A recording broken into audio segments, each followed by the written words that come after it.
Ladies and gentlemen, big hairy news.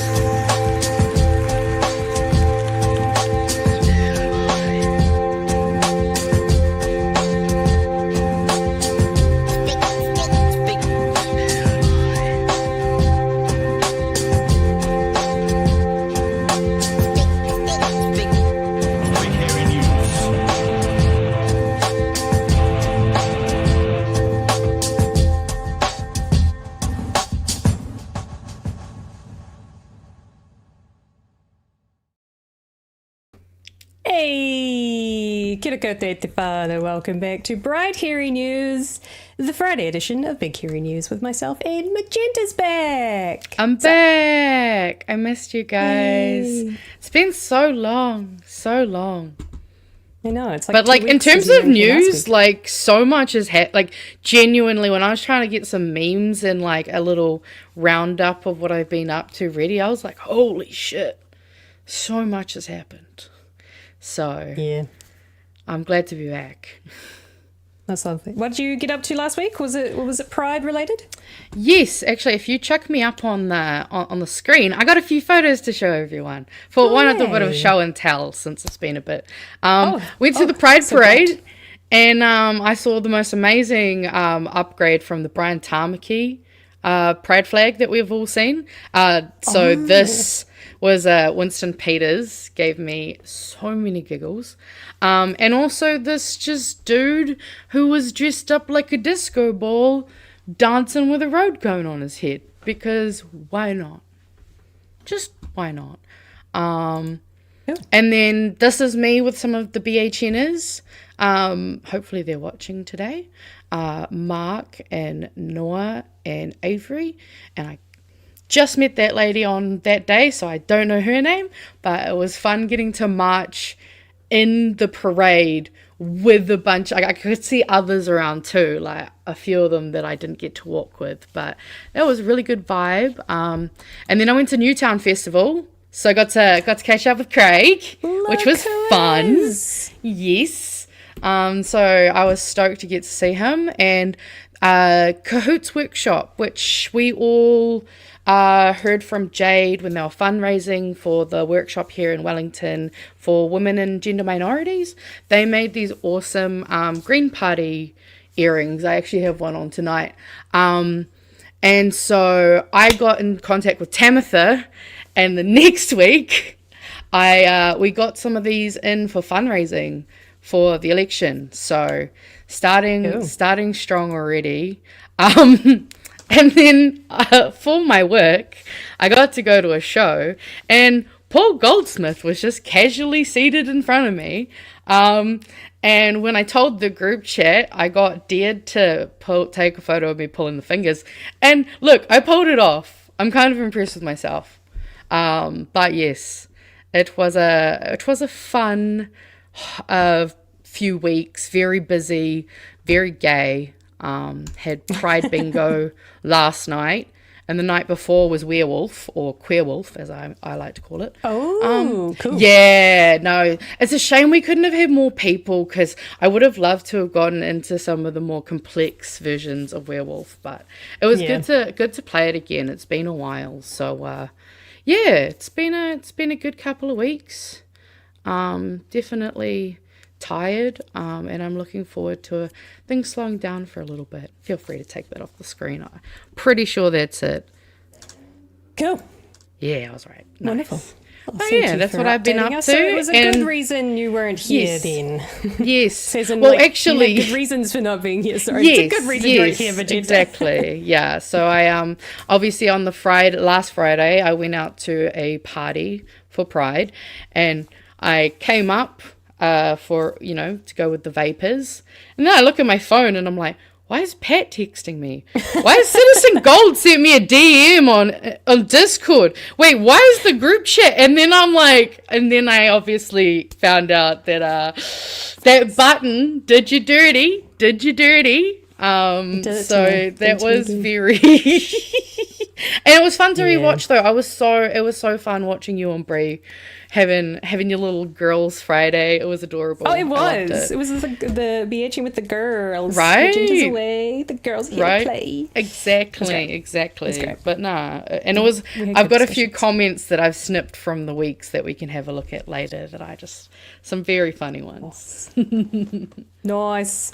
Well, we've got a very exciting show for you all tonight. We've got a guest joining us, so we'll do our housekeeping a bit afterwards. But we've got Rohan joining us, who's running for the Greens. We've also going to have a look at the Kapa-Kingi, Mariameno Kapa-Kingi interview with Mata that happened on Friday last week. Must have been Friday. I think it's usually Fridays that they release.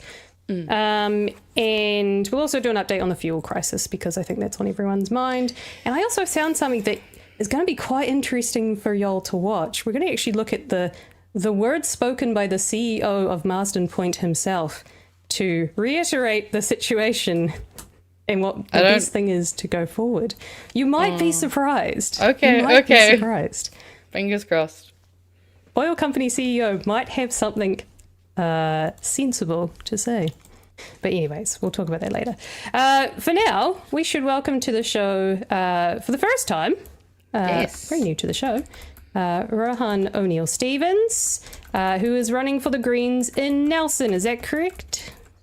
Kia ora. Yeah, it is. Wonderful. How has your week been? How has your start of the year been? Because it's been quite an exciting one, hasn't it? Yeah, it's been a very hectic but happy start to 2026. Obviously announced as the Green Party candidate for Nelson, but also in my mahi, working in the arts here in Whakatū. So much going on, keeping me very, very busy. So looking forward to adding on a whole bunch on top of that. Nice. Yes, busy. I think you first came onto my radar actually last year's local elections, where you were sitting on the couch with John Campbell and 3 other local councillors. I think one of them was an outgoing mayor. I don't remember exactly who they were, but we were looking specifically at the person who was next to you, who originally ran on rates cuts, and then sort of her come to Jesus moment when she got onto the council and was like, oh, that's dumb.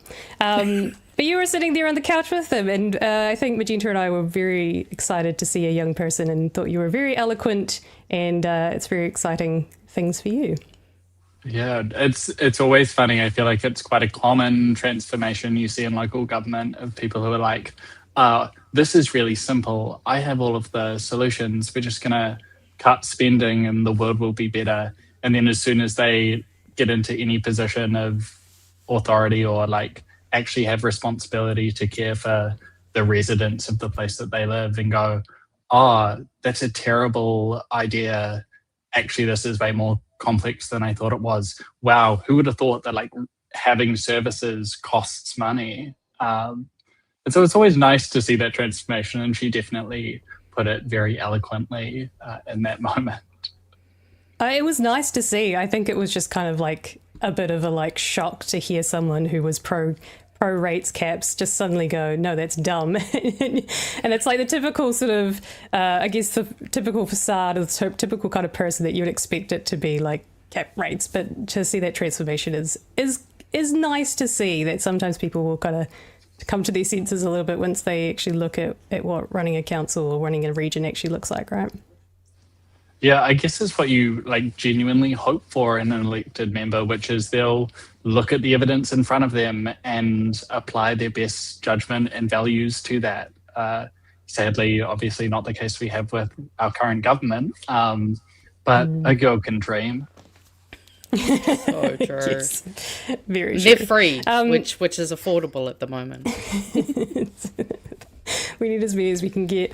I kind of skipped over a little bit, but so your previous experience in politics is that you ran in local elections and you were previously the deputy mayor of Nelson. Is it, I got that correct? Deputy mayor? Yeah. Yes. Do you want to tell us a little bit about, and you were very, very young when you got into politics. Do you want to tell us a bit of your backstory, but for the people who don't know you? Yeah, so I spent 2 terms, 6 years on Nelson City Council, and was one of there were 3 of us elected at the 2019 local elections who were teenagers at the time. So I'd just come back from 2 years studying overseas, and the plan was to head back overseas to keep studying, but got home to Nelson. There was an election on. None of the other candidates were really saying what I thought needed to be said. And so I thought I had sort of like free reign to run a campaign, put some issues on the agenda, and that I'd be safe. They barely ever elected anyone under the age of 40. So I was like, I'll be sweet. Put some issues on the agenda. I'll dip out of here again. And then obviously got the call on election day to be like, oh no, you're in. To which my first response was, are you sure? Like, have you done the maths? And they're like, no, like you're really solidly in. I was like, okay, shit. This is the next 3 years of my life, but really loved the mahi, and then went for re-election, stood for mayor as well in the 2022 elections. Same idea of like, look, I don't think they're gonna vote me in, but it's another platform to actually put forward, hey, we don't have to keep doing the same harmful things over and over again and expecting a different result. And after that election, got elevated, I guess, to the position of deputy mayor, and spent 3 years doing that mahi. Wow. That's pretty incredible. So how old were you in the 2019 election? I just turned 19 on like 2 months before election day. And how old do you have to be? What's the minimum age for running? Is it like 18 or is it younger? 18, yeah. Yeah. I figured they wouldn't let 17 and 16-year-olds be on the council if they can't vote. So you probably assume 18. Not yet. We're working on that. Yeah. Fingers crossed. Yes, we are. Fingers crossed it'll come soon. Magenta, have you got any questions specifically maybe around the local stuff, and then we'll get into the green stuff? Yeah, well, I mean, I actually didn't quite realize that you'd been in there that long. I was like, yeah, it's like when you see someone who looks too young to be a parent. I'm like, excuse me, 6 years on council, and you spent 2 years overseas before that? You've crammed a lot of life into a very, very short amount of time, and I'm just impressed, honestly. And I mean, obviously I got to meet you in Kapiti last year, which was awesome, getting to meet you and the rest of the Green whānau. But yeah, and obviously as someone who's kind of gone to some more of those events, I've heard so many people bring you up, and it's just really awesome to me to see someone, who you wouldn't think is at an electable age, actually just getting in and doing the mahi. And I think it's a really important, you're a really important example of kind of like how this stuff can change. It doesn't, like you say, it doesn't have to be just repeating the same stuff over and over again. So I'm just really excited to see people in their 20s getting to this stage alone, let alone once we get you elected in as the Green candidate, obviously. But yeah, just very impressed. And if you've done this much by this age, I can't wait to see what you're up to by the time you're 40. Change the fingers crossed we make it that far. I might be burning myself out into like a fiery collision. I mean, that means a lot. It's very funny. And like one of the weird things about being in politics, I'd like to think I'm still pretty normal. I've now gotten to meet a lot of people who were elected relatively young, and some of them you're really like, oh yeah, you definitely have been in the public eye since you were a child. But one of the weird things about the role is like you do, I guess, self-actualize through this like public lens of like, all of these people hold opinions of me. And so you're constantly navigating this path of like, actually they don't. They do hold opinions of me, but I can only be like what I am. And And I think where I've always sort of held this philosophy is, I don't think I'm unique in terms of particularly or magically skilled at certain things. I've definitely honed skills over the past 7 years. But I was just a child who was like, this stuff sucks and we can do better. And I like looking forward to this year and campaigning.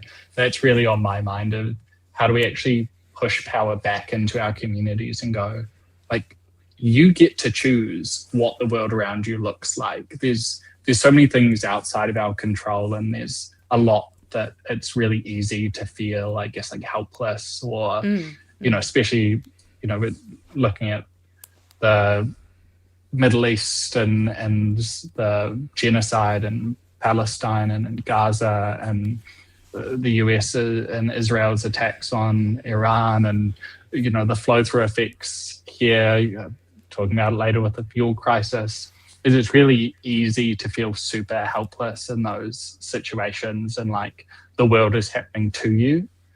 But I think it's our job as leaders, as politicians, to actually go back into our communities and say, yes, there are things outside of our control, but there is so much more that collectively we can choose, and we can choose to do things differently. We don't have to look around and be like, yes, the world sucks, and that's a fact. It's the world sucks and it doesn't have to. We can actually change these things. No, absolutely. Yeah. And actually, quickly before we go into the wider stuff, I guess one thing, because I know you're a bit better than other people, would you be able to give us just a little kind of few bullet points of kind of what you actually managed to achieve while you were, on the local council, and kind of what areas you kind of made change in? Yeah. One of the things I like, I've got ADHD, my brain's always shooting off in different directions, and local government rocks for that because there's always a different thing that you can be working on. So whilst I was on council, we overhauled our public transport system, went from having basically a barely functioning single route to now a fully electric, high frequency, low cost bus system, which we've massively exceeded the number of people we thought would be using it. And that number, especially in like situations like we have right now, is only going to continue to grow. At the moment, we're transforming one of the major streets in Nelson to make it more people friendly, but also to enable the infrastructure so we can have way more housing in the city centre. I saw that when I was there. That was the first time one of my babies. I'm just like, okay, can't get anywhere. It was during New Year as well. But no, that's cool. That's cool to see. There's because it's a quaint wee place, Nelson. I quite liked it. It reminded me a lot of Invercargill. A little bit smaller, but yeah, it's nice. As an Invercargill fan, I'll take it as a compliment. We love up Invers, but yeah, being able to like tangibly transform streets. I mean, things like putting in cycleways and safe walking and cycling infrastructure. One of my favorite little policy changes, which again, just like a testament to actually change doesn't have to be super hard, was scrapping library fines, which was something I think I read an article about somewhere in the US that had done it. It was like, this is a great idea. Texted a friend and was like, hey, I need you to make a submission on scrapping library fines to our long-term plan. He made a submission, only submission on the topic, was able to use that to, within like 15 minutes of total meeting time of like a 14-hour long meeting. It's like, great, we're scrapping library fines. And for 4 years after the fact, every now and then I'd still get an email or a note would be left with the library staff that they'd forward on from people being like, oh, I completely disengaged. I'd stopped using these services because I was so terrified about having late fines, and now I'm back using these services again. And like in the scale of the council, it meant absolutely nothing. Like to the bottom line, no impact whatsoever, but to so many people is one of those like tangible policy points that shape how people engage. And there's there's so many examples of that where it's not always like there's a lot that needs to be done on the transformational scale, but there's also just a whole bunch of little barriers that we put up that stop people from being able to fully engage in our community. And all it takes is like a watchful eye to spot them and go, we don't have to have this barrier. So that's one that's very dear to my heart. I love that. That's so very, I think that's very poignant about local politics. There's very, very little things, little insignificant things that probably people wouldn't even think about. But once you said that and the reason behind it, I was just like, oh, yeah, I'm guilty of that too, where I forgot to take something back. I think it got to the point where I got a notice of like, return your books, and it like freaked me out, so I had to go return them. But if that wasn't a thing, if I didn't even have to worry about it, I would have seen them there and gone, oh, next time I'll put these in my bag and I'll just drop them off when I'm next there. But yeah, it's that threat of like, pay your book fines. It's like, I'm sorry, here's your books. Don't come after me. I'm not a criminal.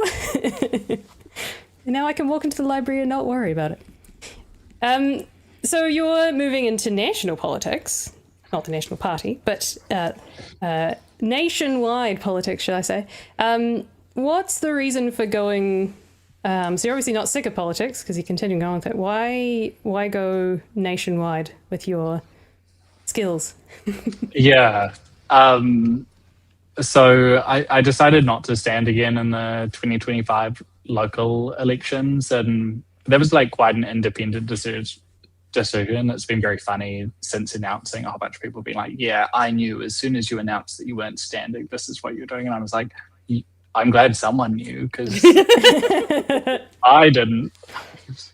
I was going to run away again. No, but it was this reaching this point of like, oh, I've actually been able to tangibly affect like a whole bunch of change. If I stick around, stay in this seat, will I achieve more? Will I achieve more than I have in like the past 3 years, which was more than the 3 years before that? And the answer was probably not. Just reading the political tea leaves of where the council was likely to land, and so it became a question of like, oh, I would be like, I love the work. I'd be super happy to stick around, but at that point, am I just taking up space that someone else could bring fresh eyes and see things like the fresh eyes I had to look at the situation with library fines, be like, we should change this. As soon as you're in a space for a long time, there are little things that you become accustomed to and comfortable with. But what we need more of is people who are stepping in and questioning everything. And sometimes the answer will be, this is here for a reason, we do this for a reason. But often the answer is, oh, it's just the way we've always done things. And so made that decision to step away from local politics, and was pretty immediately inundated with, in that announcement, I was like, I'll take the lead from the community as to what I do next. And one of the first things that came up was my current work, heading up our city's new arts development agency. But also alongside that was a lot of people being like, we're not quite done with you yet. We want you to keep working and to keep representing, I guess, the left wing perspective for the region. But also over my 6 years in local government, there were so many times that I ran into people coming to me for support, for help with issues, and having to say, there's nothing I can do about this. Like this is outside of the control of local government. Like, this is messed up. This shouldn't be happening. You deserve more support than what you're getting, but I can't be the one to fill that. And so wanting to be able to address, a lot of those things that we all know about, like just the absolute presence of poverty across this country, a country that has so much wealth and yet so many are left behind. but also so many policies, and especially with this coalition government, so many policies that restrict the ability for like local communities to be able to choose their own path, to be able to have safe streets or affordable housing or communities that actually reflect and celebrate the history of the place in which we live. And so it became a thing of like, well, again, the same questions I asked myself when I first stood for local government, which was, I can sit around and complain about these things, or I can actually get involved and do something about it. And so here I am.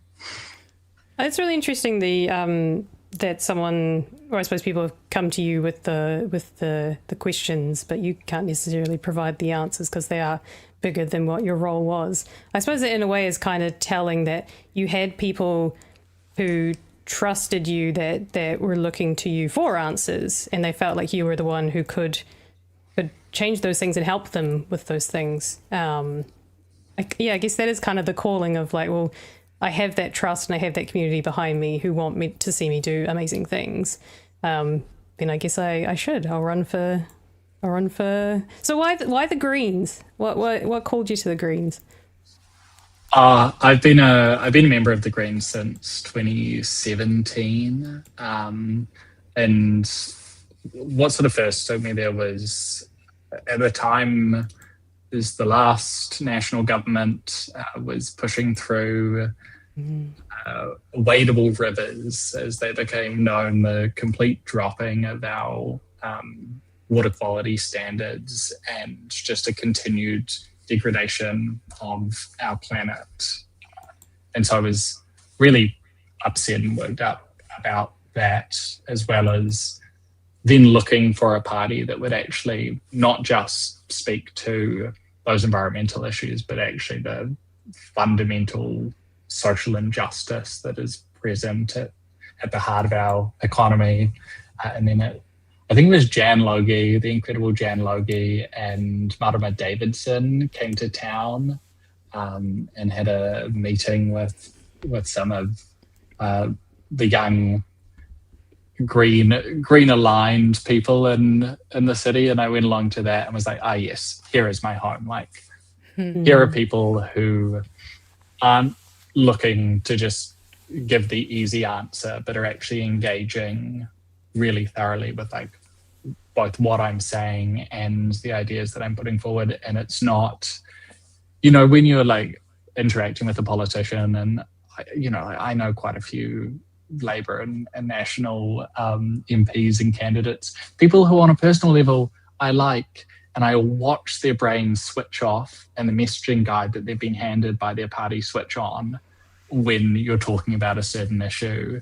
And here with Jan and Ma, it was engaging with people who that little switch didn't go. They were answering earnestly from their knowledge and their beliefs. And so joined the party there and was involved in their 2017 campaign, and have been involved ever since.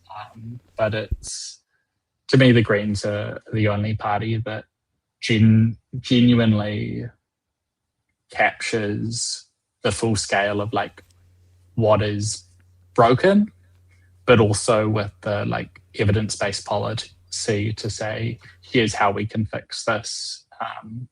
That and like a genuinely democratic and flax roots-based system where you're not relying on, there's this healthy distrust of authority in the party, because like I talked about earlier, being in places of power, there are things that you become accustomed to, used to, and stop questioning. And what I love about the Greens is we have a membership base that always holds our MPs to account and says, no, you actually don't get to just accept these things as facts. You have to keep questioning them.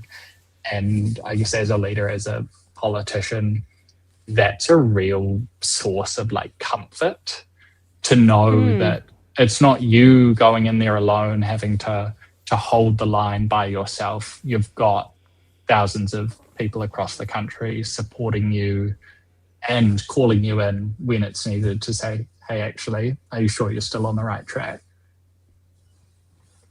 Interesting. Love to. Magenta, any questions? No, I don't think I have any questions so far. I did have one question from Blue Sky. Oh, yes. Go for it. So someone was wondering what you think might be the difference between running for for a local election versus, this national campaign. And I guess to add to that, what kind of plans do you have, or kind of strategies are you kind of maybe going to use?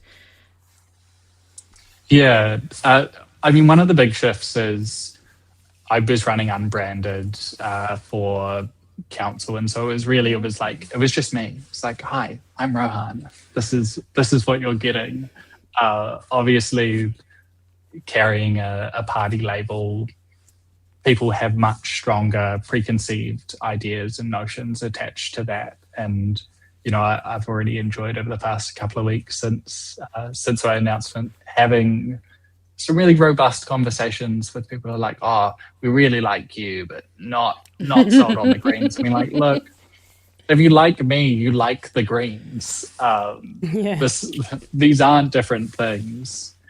In terms of actually how you campaign, I'm a big believer in the power of community campaigning and actually just getting out there and connecting with people, and not aiming to only talk to the people that like us already, or we already have connections with, but being present in the community and standing as both as a representative of the party, but also as just a community member who wants to see my community thriving and the people around me thriving, whether or not they agree with me. It's like the classic thing of, over my time in politics, you've watched sort of the levels of vitriol and abuse, especially through COVID, and now where we're currently at, really increase in quite a dramatic way. But one of the funny things about living in a smaller city is I both read these horrific comments on Facebook, and I know that I'm going to bump into the people who commented them not too far down the track. And I'm not a super confrontational person, but I will make direct eye contact just to give the just so you know, I know you know, but I also want you to know that I know too, and I'm still going to be nice to you, because you can hate me all you like. I genuinely just want your life to be as good as it can be.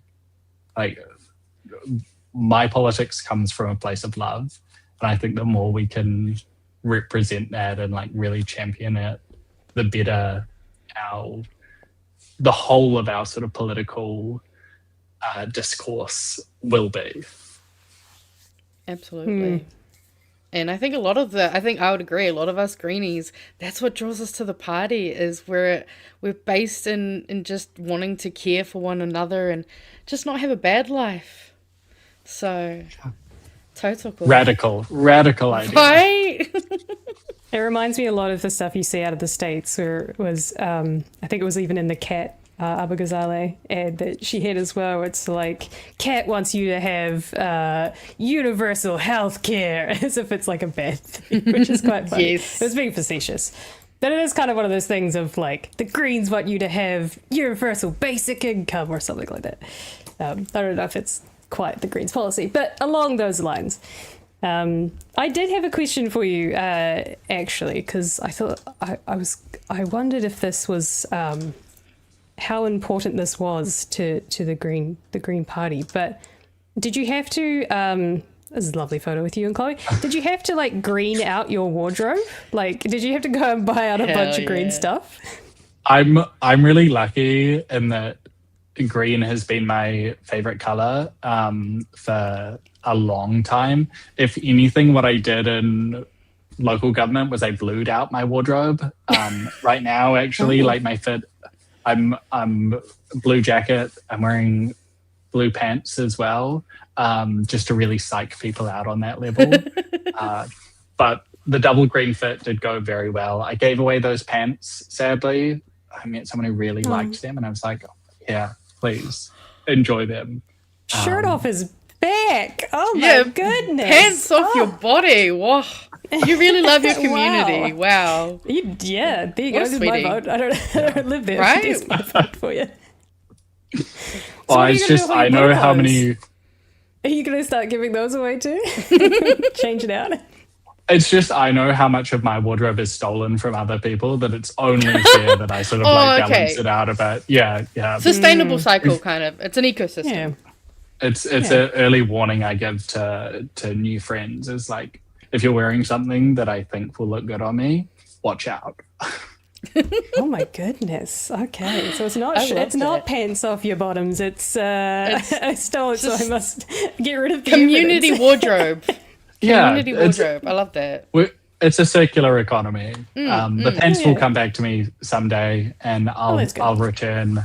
I'm wearing the jeans I'm wearing were my mother's, and I was like, Hell yeah. I need those. Willing transaction. Well, not transaction. It was just me taking, but everyone Yeah, was. mums are happy good with the like that, outcome. though. Mums are good like that. And actually, speaking of mums, we did have a question in the chat.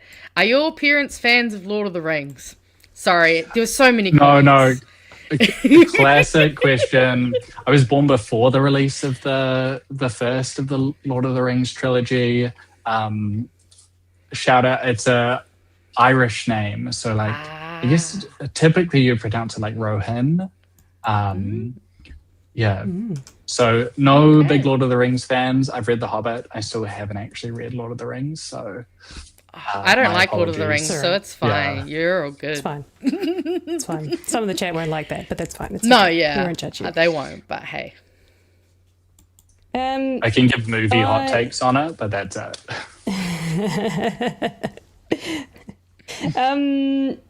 Who are the candidates you're running against in Nelson? Do you know, have they been confirmed yet? Yeah, so for Labour, Rachel Boyack, who's the incumbent MP from Labour, and then National Blair Cameron, who stood at the last election as well. I have no idea who either of those are, but yep, sounds great. Well, look, you're already in luck there. There you go. I think that's already put you probably top of the list for some people, right? We know who you are. Yeah, I mean, Nelson's an interesting seat because it was held by National for 24 years. Nick Smith, now our mayor, mayor who I was deputy mayor to, weirdly enough. Interesting. How was that relationship? Is different in local politics than national politics? Yeah, he has thus far in this campaign probably provided my most glowing endorsement, which always feels a little strange because we have very different politics, unsurprisingly. Yeah. But we found a way to work together quite effectively, which was, again, this notion of like, yes, our politics are very different, but sort of a shared notion that we actually want to make things happen. And so not wasting time, being like, we will fight each other on the things that we strongly disagree on, but spending as much time as possible on the things that we could agree on. And so we've formed a weirdly great working relationship. But I think really based around like mutual trust and respect of, we knew where each other stood. In local government, you get like a lot of councillors and local politicians who are kind of like the worst form of populist, which is, the Winston Peters, this is what a whole bunch of people, like loud people, are saying to me. This must be super popular. That's where I'm going to go. And so one week they're quite left wing, the next week they're incredibly right wing, super issue dependent, and just like no moral core to them. And so it meant that like, even though me and Nick had quite different moral cores, we understood where each other were coming from. And so actually we're able to work together in that way. And again, like, Nelson's not actually that right-wing and electorate, and yet he held the seat for such a long time. And I think it's a testament in terms of how we do politics that voters value trust. Like, they like it when you say what you actually think and you do what you say. Even if they don't agree with it entirely, people reward honesty, and it's something that has shifted a lot in recent years. Of you watch people trying to give the answers that they think the person they're talking to wants to hear, instead of saying what they actually think. And so do you think that's a flaw of sort of the MMP party politics that we have? Because I was wondering that with what we saw with local elections and local councils and things, is that you pretty much explained exactly how I think of it too. Where you've got people with completely different, I guess, that moral underpinning or their moral compass and their base ideology, but generally when they're presented with the facts, they all kind of come to a conclusion that there is a solution. We must find something that we can find in common, and not everything needs to be ideological. There are things that are just basic, transport, for example. Like, bike lanes have been made ideological for some reason, but let's be honest, it's not really a big issue in the scheme of things. Do you find, I suppose this would be a question for you if you are elected in the future, but are you a bit concerned about going into to national politics and that kind of siloed into, I guess, the party think, or like the party's messaging and things, and not being able to be a bit more real or honest, or I guess individualist in a way? Yeah, I mean, I think there's a lot in there. Like, one of the flip sides of that in local government is you get a lot of people who sort of try to push away from ideology entirely and are like, no, it's just common sense. There's so many elected members in local government whose whole thing is like, oh, it's just common sense. And by common sense, they mean incredibly right wing. And so instead of engaging with the fact that, like, there's so many people who don't think councillors are politicians. I'm like, you're elected by people to represent people. That's kind of like definitionally politics. And so actually embracing the political side of it, and that's again in terms of like why I was able to work together with someone like Nick, was because we both embrace the politics of it, of like, we disagree politically on many things. In terms of that, I guess, partisanship we're seeing within, or I guess a polarization, and it's certainly not limited to like the MMP system, because we're seeing it across, especially the Anglosphere, but Europe and the US and Canada.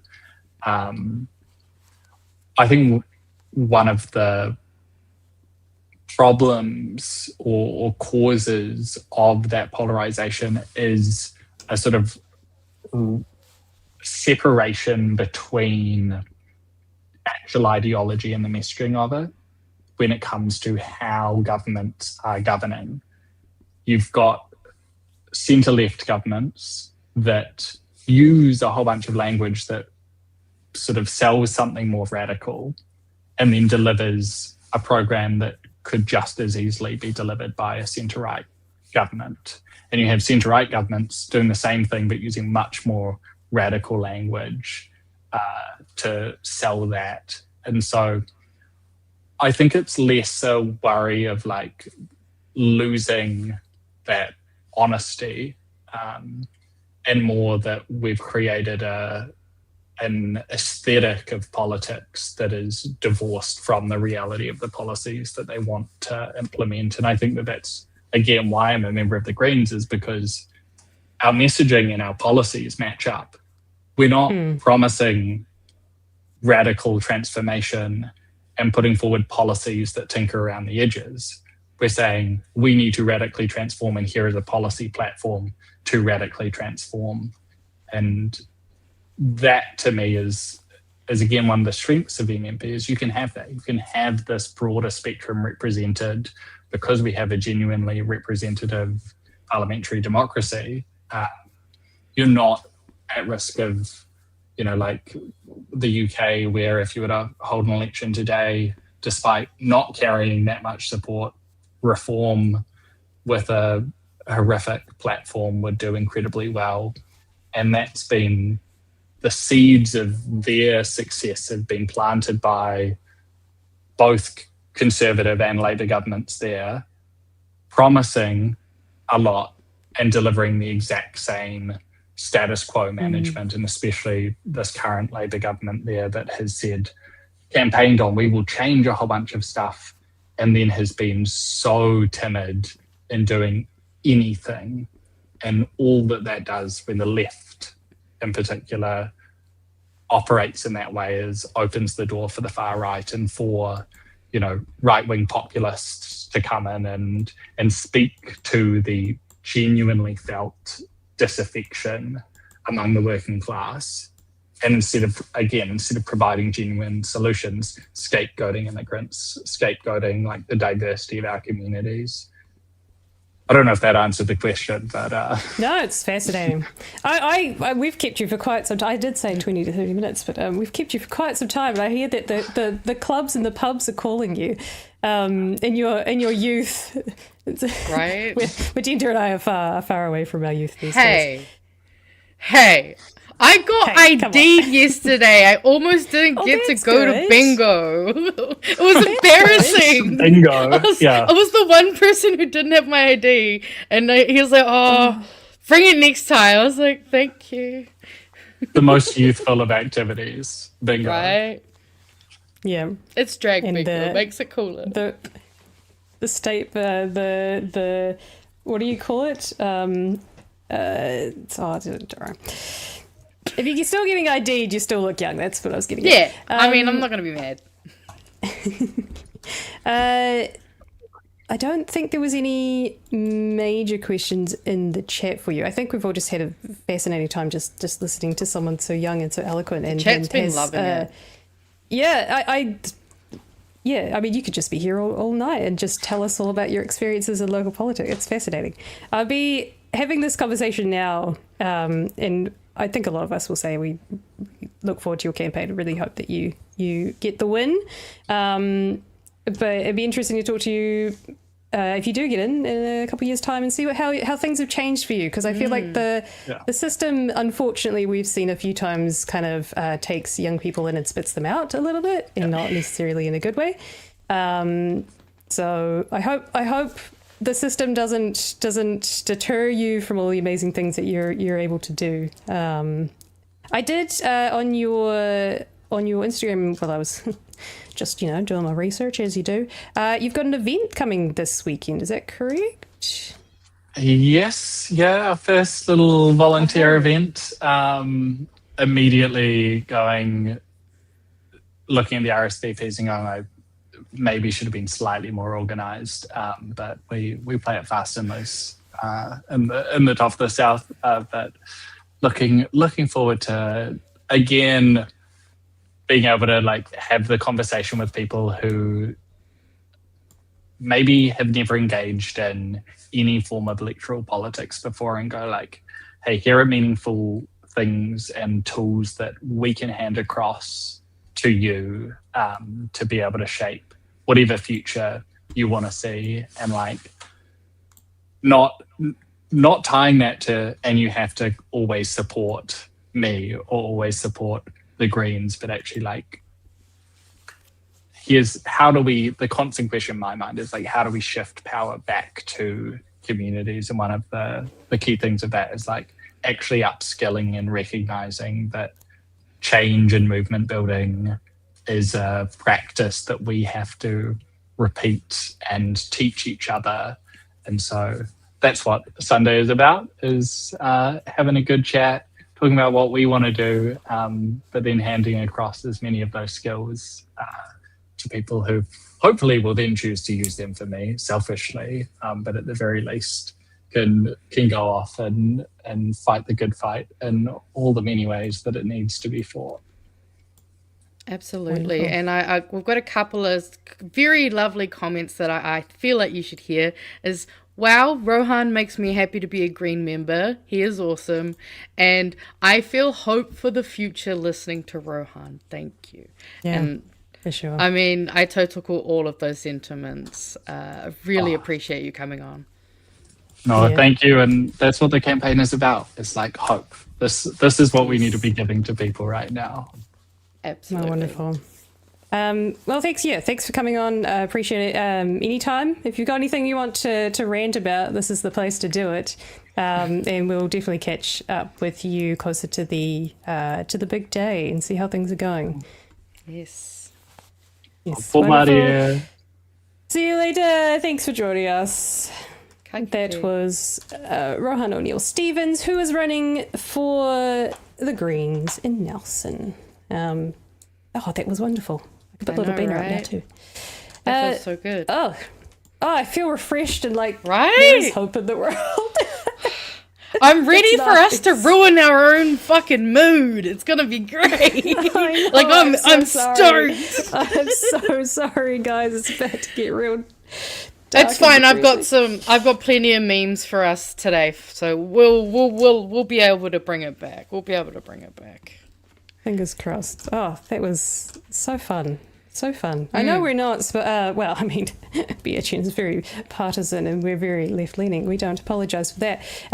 Usually, there wasn't really a scrutinise and what are your policies kind of interview. That was just more of a get to know and have a chat type interview, which was great. So, Yeah. it was basically Rohan's show for the evening. Which is, Right. don't And I think mean, anyone's everyone complaining. seemed to be loving it. Like, so Yeah. I think we're all Nice. stoked. I'm really glad.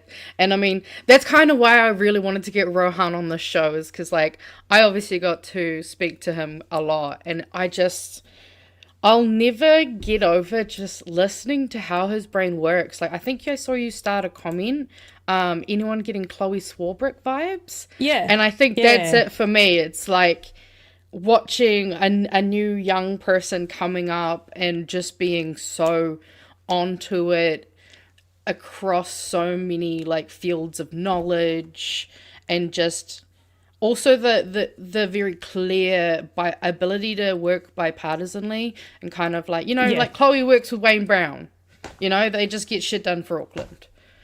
So yeah, love. But that's the kind of perspective, I think, having done local politics and being on the local council, I think has really set them up really well for that bipartisan working, or like being able to understand the other side. I'm not saying that anyone else doesn't. It's just more of a I feel comfortable knowing that they would be able to reach across the aisle, and they would be able to, because I think that's the thing that a lot of I'm kind of the same, where I like to understand the other person on the other side, even if I ideologically don't understand why they why they would support that policy, when, let's say, they do like people and they want to see them thrive, but then they have these super right wing that they believe those. Like, that to me is fascinating, because like, as long as I understand where that's coming from and it's not just rhetoric that they're regurgitating, but actually there's some fundamental belief as to why they've gone that direction. That's the kind of thing I want to know, and I find quite fascinating. And I think Rohan's going to be the same, where they're able to kind of get into that kind of psychology of like who the person is, why they think that way, and then where can we find the commonalities, where can I spin this to help them understand that we're actually on the same page about where we want to go. I think that's always the way I look at politicians, is like, the more I know about them, I kind of go, why do you tick that way? How is it that I can understand where you're coming from? Yeah, which is a good skill to have, I think. Absolutely. And again, I'm not saying any politicians are like this, but as soon as you kind of put down that wall and say, no, national bad, no, act bad, I think you block yourself from ever being able to work bipartisan, and actually just looking for those little sparks of, because everyone's got to have some kind of humanity, unless you're Brooke Van Velden. I agree with the ACT Party on certain things. Like, very few things. It's not many, but they are there, So, like, a broken clock can be right. I think That's the kind of thing. Once. It's about being like, Maybe hey, twice. like, let's try to find at least a way forward. Whether we're both happy completely, who cares? Shit just needs to get done. Like, I know Ricardo's done quite a bit of work with other MPs across the aisle as well. Like, so it's definitely a skill that's important, and I think it's a skill that is more important now more than ever, especially given this fucking shitty polarization situation that we're in, you know? So, like, we do need, I guess, the woke lefties who come across as very, like, you know, calm and just let's get this done, you know, just get us through. Because that's the other thing, I really like how, I feel calm when I listen to Rohan speak. Yeah. That's why I was just like, lull me into a false sense of the world is fine. just start reading bedtime stories and posting them to YouTube. I mean, great fall fundraiser if they would like to.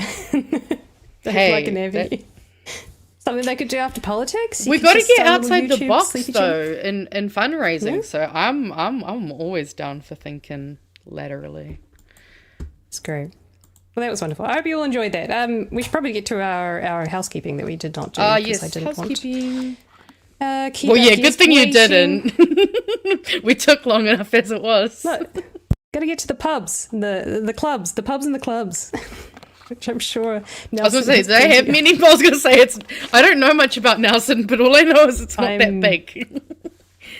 I don't know. Someone did ask, they, he. I did check before the show. Yeah, 'cause same I'd as seen me. articles written. Yeah. We got matching I'd seen articles pronouns. written with they, and I do remember something about it, so Yeah. I did quickly check, so. But I More think they're non-binary they're- MPs. Yeah, yes, flexible. Our thank yous. Thank you to our patrons who support us and make the show possible. If not for you guys, we wouldn't be able to do this 5 nights a week and bring you all the wonderful guests that we have and have all of our wonderful shows and do all the wonderfully big things that we're hoping to do this year. I think Pat has said that we will have some kind of something to tell you, Some maybe, things if stuff. things happen. And Shenanigans. Shenanigans, yes. Yeah, if you would like to join us, go to patreon.com/, I did not click on that, but Big Hairy News. I clicked on something. There you go. You get things like behind the scenes of what's dropping in the store before anyone else does. You get any pre-recorded interviews for anyone else. And little sneak peeks here and there of the odd thing. And we have a monthly membership meetup as well, where you can have a chat and ask your questions and all of that fun stuff. Otherwise, you can support us also if you go to bhn.nz/shop, which is our website and our merchandise shop, where you can get lovely hoodies, t-shirts, pins, stickers, and mugs. And I believe there is a discount currently for Mickey No Boats themed merchandise. Can't remember what the code was. It was No Boats. Code No Boats for 15% off. Code No Boats for 15% off. Thanks, Magenta. I got you. That was right on this theme. and We planned it. Obviously, this was coordinated. Yeah. Code No Boats for 15% off. We love.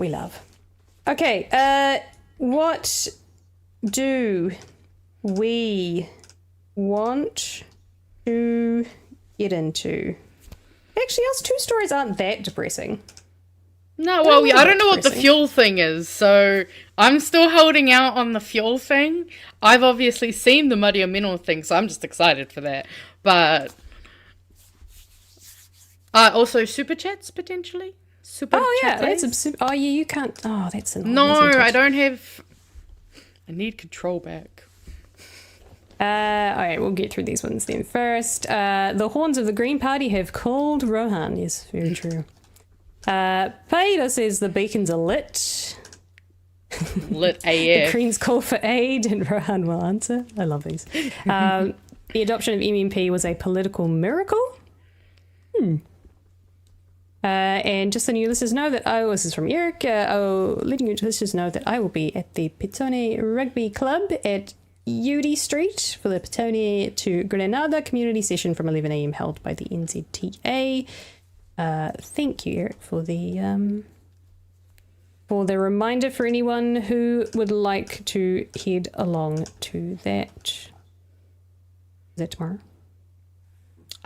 Yes, it is tomorrow. 12 till 2, I think. I know we were talking about it on Discord because I wasn't unable to go, so yeah. Oh, and also on the topic, also letting your listeners know that there is a concern about the Petone escarpment, which the planned Petone to Grenada link goes through. There is a qualifier that supplies the Aquifer. Aquifer. That supplies the Buick Station Street fountain in Petone with water. Really? I fucking love that fountain. Interesting.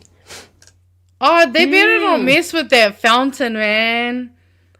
No, honestly, it's such a good... You can just go, like, people just go up and you just fill it with beautiful, tasty, delicious water. It is honestly some of the best water you'll have. And if you don't know, it's just off of the main street of Petone, opposite where the Welltech car park is. Because that's how I know I used to go to the uni or the Polytech. There you go. There you go. News of the day. Right. So obviously fuel and fuel concerns are the big newsies of the forever at the moment. Yeah. News story ongoing. I didn't actually have time because I got distracted with something to timestamp this, but Nicola Willis did jump onto stuff with Sam Hayes earlier and had a bit of a discussion about all the things going on. Tell you what, seeing as I need to find the timestamp and saves me fuddling around, what I might do is... If you need buffer time, you can chuck something up on the screen. I've got something to lead us into the fuel corridor if you Okay, right. Magenta's going to start us off the fuel story while I quickly find this timestamp because I've lost it. What do you got for me? So this was actually information that I got from a fellow Green Party member. He's also a candidate. But this was just a little bit of a kind of thing for people who have the money and the means to. If for those of you who don't know, the Z Fuel app actually allows you to pre-buy fuel. So rather than just going and trying to fill your tanks, you know, each day as it's things, you can go on there and actually buy it at the cheaper price, because we all know it's getting expensive every more expensive every day. And you can also share the fuel that you buy with other people who have access to your app. And a note for those who are potentially rural, that if you travel a lot, or just anyone who travels, the price you pay is the cheapest that's in your 30-kilometer radius. So if you're, you know, driving through somewhere else, open the app up, buy it because you're in a cheaper area, and you can just get it when you need it, rather than, you know, just filling up jerry cans. Oh, see, I listened to Pat say jerry cans and it got stuck in my head. But yes, obviously this is only something that people who have the money and the means and the access to the Z petrol stations can do. But I just thought it was really good information for those of you who have a car, because I do not have a car. Therefore, I do not have to worry as much about petrol. Just the increasing prices on public transport, which we love, especially since they're changing our discount from 50% to 30% very soon here in Wellington. So yeah, just for anyone who's interested or able, Z petrol, and also Z petrol is just really good petrol to buy. So not sponsored. Did I buffer enough time for you? You did. You did a very good job. Thank you. See, we planned it. We planned it. Yeah, Definitely planned it. So, Right. So Nicola Willis was having a chat with Sam Hayes on Stuff News. I assume this was tonight. And the thing I want to focus on, it's sort of the same messaging. We've got enough fuel. There's fuel coming. We're not seeing anything yet. Don't panic. We've got plenty of fuel. Don't overfill. But the thing I'm really interested in now is how is the government going to deal with essentially their COVID crisis, which is that you've got people who are crunched during this, with the cost of living already. And then we've got these massive, unprecedented, war-fueled fuel crisis that is hitting every single one of us. Whether we like to admit it or not, everyone is going to be impacted by this, whether you walk, use public transport, own an EV, own an e-bike, eat, because power your house. It's going to affect you powering your house and your power bill. It's going to affect just about anything and everything that you buy in your daily life, because guess what? Everything uses some kind of fuel, whether we like it or not. Our entire world is fueled on fuel, and that don't love fuel, that. quite a lot of it, is currently stuck in the Middle East. And we, as New Zealand, basically have no control over what's currently happening in the Middle East. America, or more so the Trump administration, has a lot of control over what's going on in the Middle East. Despite that, the government does have some control over what they can do as to the impact of what it has on us. And when I say this is essentially their pandemic crisis, is because they need to figure out how to... if they're a good and smart for the people government, which they have not proven to be at all many times over so far during this term, they will have some kind of policy or some sort of relief for people, whether that's money in the back pocket, as they like to put it, or targeted income relief, something along those lines. They would be very pertinent to do that, and everyone's already calling for them to do that. They've already said that they're not going to scrap the tax on fuel. They've already done that already, so that would be bringing it down even further, which they can't afford to do. So they are, but they have indicated that they are looking at some kind of targeted relief, and this is what I would like to have a look at with this interview about what the specifics are around that. As you can imagine, there's TLDR, there is no current plan, there is no policy to release yet, because she's still working with the IRD. But it is going to be very interesting to see how they pull this off without looking like absolute hypocrites and pointing the finger at all the things that Labour did previously wrong. But Nicola is going to basically say, I'm going to give New Zealanders targeted relief, but also shit on the previous government at the same time. Cool. Are you ready? Of course. Because blame Labour. Blame Labour. Okay, I want to talk about those fuel refineries in a moment, but first, just on fuel prices. The Prime Minister saying yesterday, hope is not a plan. So what is the plan to help Kiwis as petrol prices continue to rise? Well, the first thing is we've got to be careful that there's two things we don't do which will cause more pain for every Kiwi. The first is spend so much money right now that we actually boost inflation further and you get price increases across the economy. The second is we can't add so much to debt that we put New Zealand at risk in what's a very internationally fragile environment. But we also are very conscious of the cost of living impact, particularly on those working families who've got high household budgets because they've got kids and they can't escape it. So what I've worked on is proposals for how we could target. Only those people with kids, by the way, guys. If you don't have children, you are basically worthless to this government, because apparently it's all about families and people with children. Just going to ignore everyone under 30 who doesn't have children, by the way, guys. Or ignore the fact that people... We're fucked. Or ignoring the fact that people are choosing not to have children because it's too expensive. Yeah. Very, very acute is a word that she likes to use. But anyways, we'll come back with it. So what I've worked on is proposals for how we could target timely, temporary additional support to those families on lower middle incomes who are most up against it, who are really feeling the pressure of these prices. So Cabinet will have discussions about those proposals. I have a question. So this government has shown that they believe time and time again, because of the way that they target their policies, right, that are for relief for those lower middle income earners, right? And those lower middle income earners the threshold is really low. Oh yeah. So you're a middle lower income earner if you are like below essentially 60 before tax. That's what they think is a lower middle. It's a basic lower middle. That's crazy.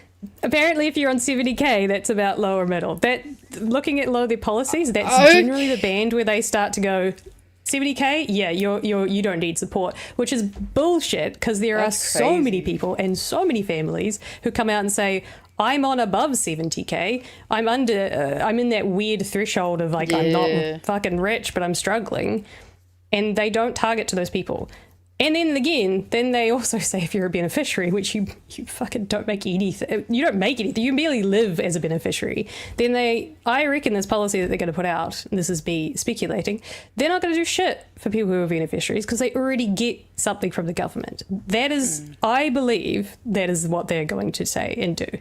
I don't think they're going to do anything to boost beneficiaries. So beneficiaries are going to get fucked, who are probably the people who absolutely need it the most. Anyone who's earning over, I'm going to guess probably 70,000. I definitely don't think it's going to be over anyone over 80k. And this is before tax, by the way, guys. Tax eats into a lot of that. Your take-home income is far below that. I don't think they're going to target those people at all. So you've got an awkward band of people who are just going to miss out on all of this. And you've got an awkward band of the low and middle who are in a bracket of like, I don't know, 50, maybe 45k up to about 70k before tax. Yeah, I mean, I just think that's my prediction. Ridiculous the way that like everyone's just been pushed down. People who used to live, comfortably, not well, comfortably, aren't comfortable anymore. And anyone below that, well, fucking struggling. Yeah. There you go. That sounds about right. I would say this is who they're targeting. I bet you. I bet you. All right. So the next question, I can't remember, so we'll let Hayes do it. Have discussions about those proposals. Yeah, we're hovering around record petrol prices. It's putting huge pressure on families. Can you tell us at what point can people expect relief? Well, I've worked with IRD and the Treasury to design proposals that could be actioned very quickly. Cabinet needs to discuss those proposals and decide when it wants to ensure that actually starts and that it wants the support to come in that form. But I've ensured that we're ready with proposals that could be enacted very quickly. And by that I mean ahead of the budget. I mean in a timely way, of course, balancing the fact that we don't want to come up with a solution that's so badly designed that it reaches the wrong people and doesn't do what it's intended to do. What the fuck does any of that mean? So that was a whole lot of nothing. Exactly. What she is referring to there is the COVID payments. So we all got, a good number of us got COVID payments. Yeah. And there was unfortunately a few outliers who did not necessarily need the relief. But because it was done through IRD, on paper it looks like that they did because they met the criteria. And it was a rushed job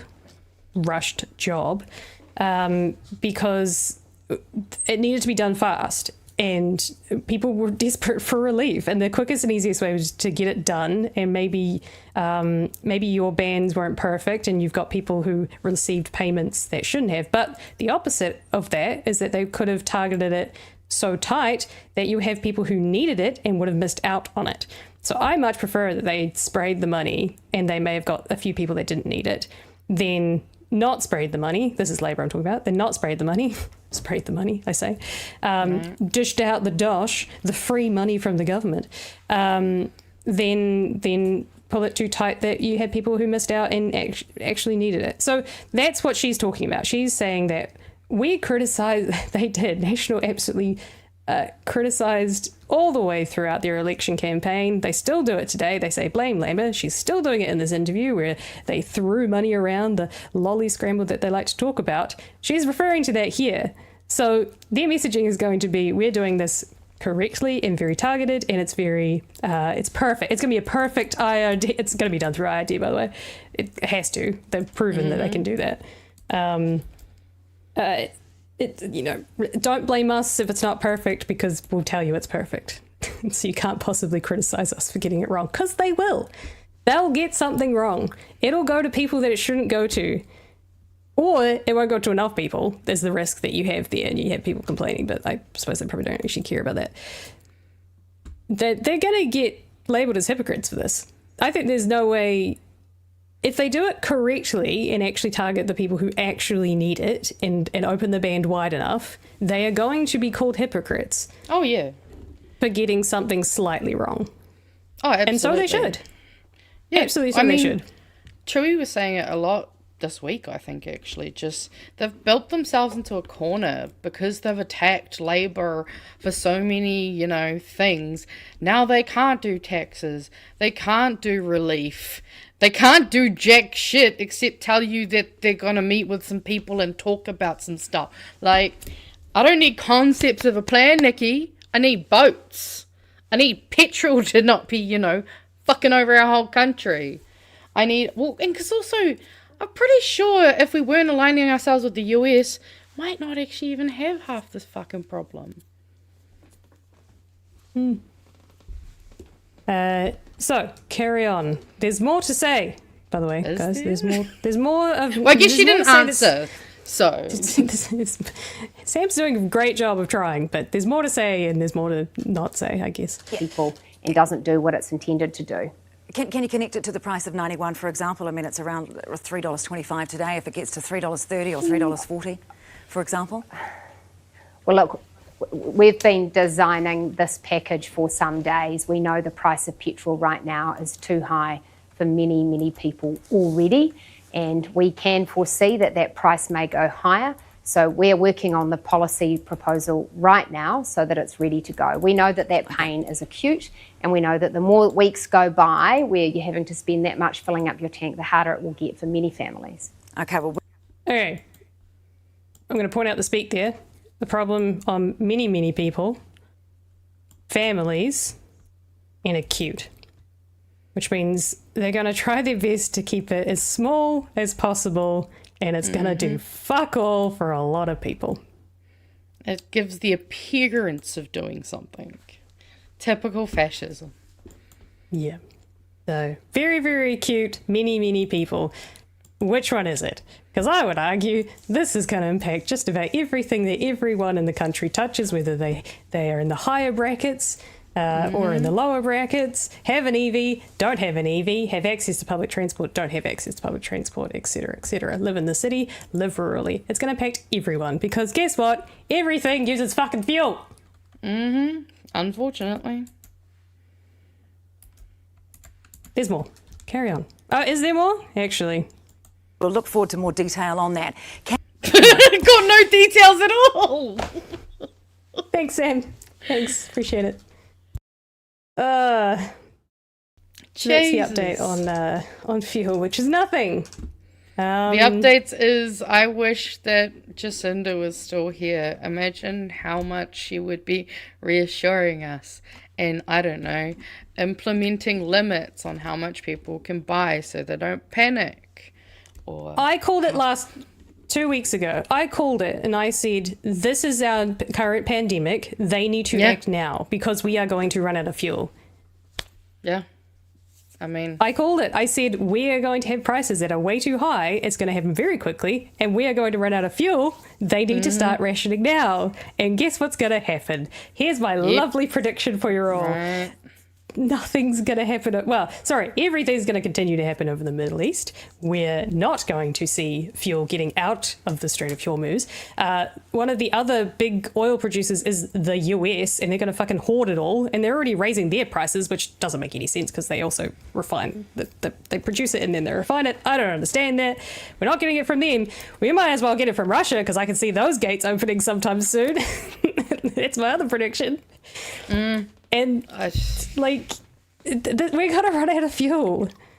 South Korea, Singapore, all of these other countries that are refining it will run out of the crude oil. Then they won't be able to refine anything. They're going to shortcut us because, like, we're fucking tiny fish, and like we don't produce anything of significance that they need to appease us, like milk and honey. Like, there are other places that can. Honey gives a shit about honey, and like milk you can get from anywhere. We can't Asia even makes give our heaps of meat kiwi away 'cause fruit. it usually goes to the Middle East. All of our good meat, anyways. So like, Right. we're gonna fucking run out of fuel. Yeah. And I mean, unfortunately, I saw some things in the chat. Turns out that share tank thing, they turned it off. So never fucking mind. Don't worry about the Z app.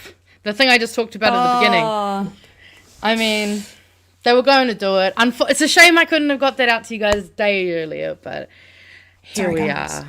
I mean, yeah, I see what South Korea's introduced a cap of 100% of 2025 demand. Yeah.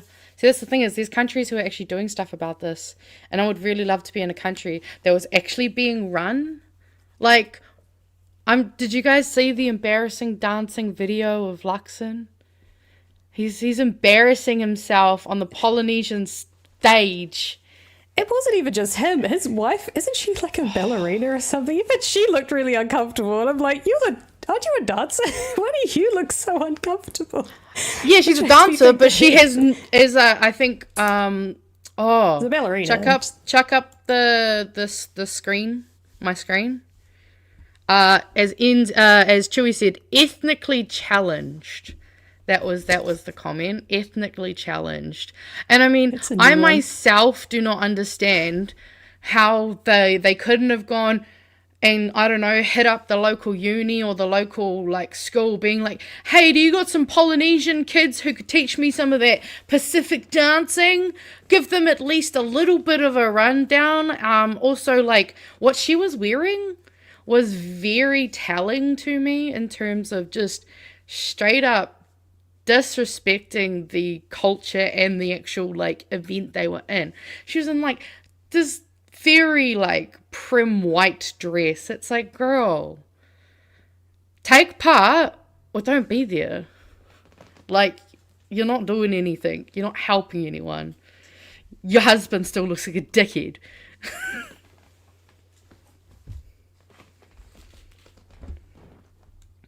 Oh, I think you muted. I just realised that I muted. Would you? Okay, on the fuel thing, I randomly clicked on a video, and I'm so glad that I did.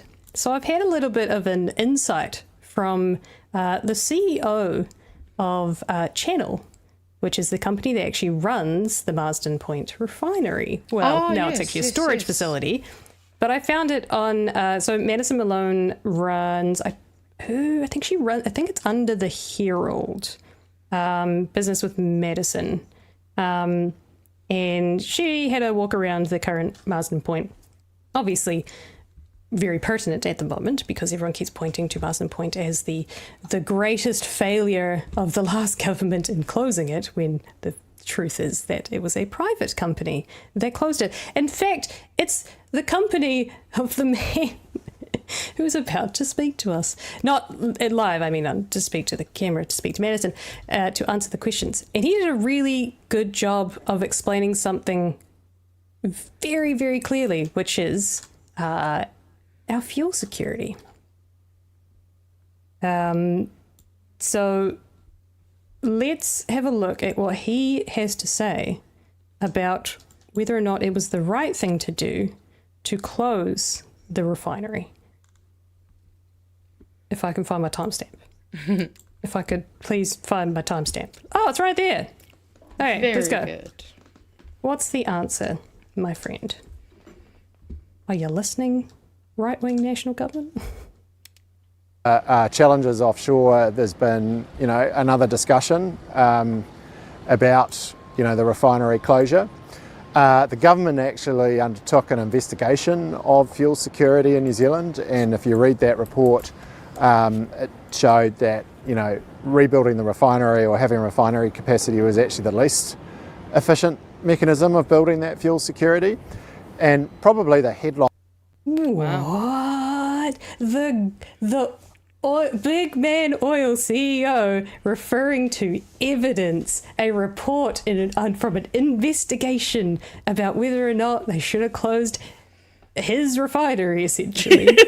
His company's refinery, and he agrees with the report in which it says that's the least efficient thing we could have done. Wow. And he's got more to say. He's almost doubling down in a second too. Get it. I'd give you on it is, if we are challenged because the big refineries, which were much bigger than this refinery in Asia, can't get feedstock, then this refinery here, sitting down in the bottom of the South Pacific, away from those large shipping lines, would also be struggling to get feedstock. There is not a shortage globally of refining capacity. The concern is about supply of crude oil through the Strait of Hormuz. But isn't there... Holy! That was so eloquent. It was so logical. It was so fucking clear as day. And it was so evidence-based. This guy should be leading our country. Like, come on, the bar is so fucking low.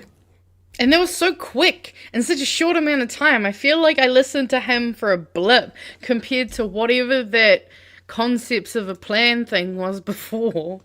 Jesus.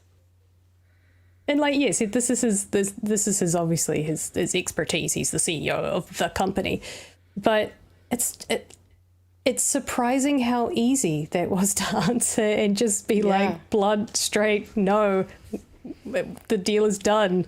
We closed it. We closed it for good reason, and here's why.